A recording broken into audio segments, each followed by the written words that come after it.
Hi y'all, I am Morgan Wagner, a clinician here with Fisher Physical Therapy, and I'm going to give you a little tidbit today on diaphragmatic breathing. So if this is not a term that you're familiar with, it is essentially using a very specific muscle in the body, the diaphragm, located below the heart and lungs and above the abdominal organs, to do the breathing instead of the chest. And the reason that this can be super helpful is given the state of everything going on with the pandemic and just the state of things, we may have higher levels of anxiety, of stress, just worries.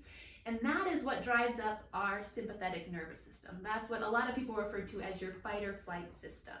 And breathing alone can help transition that body into more of a rest and digest state, also known as your parasympathetic nervous system, being the main driver for that. So using the breath, as I mentioned, this parachute-shaped muscle located right about this region, it hooks into the base of that sternum, the bone that helps protect that heart, and called the xiphoid process. It also hooks in the bottom margin of your rib cage and into that upper lumbar spine, so that low back region.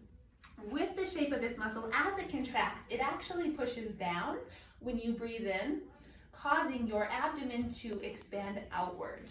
As you relax this muscle, it draws up, having those abdominal contents move back in. With that being said, in order to diaphragmatically breathe versus our chest breathing, as you inhale, breathe in through the nose. That diaphragm's pushing down, expanding outward with the abdomen as well as laterally. And as you exhale, just passively letting this muscle return to its starting position. So versus that chest breathing where we're very dominant here, that again will drive your sympathetic nervous system, that fight or flight, increasing that state of anxiety, stress, anything that tends to push you that way, versus that diaphragmatic breathing will help your body move into state of rest and digest.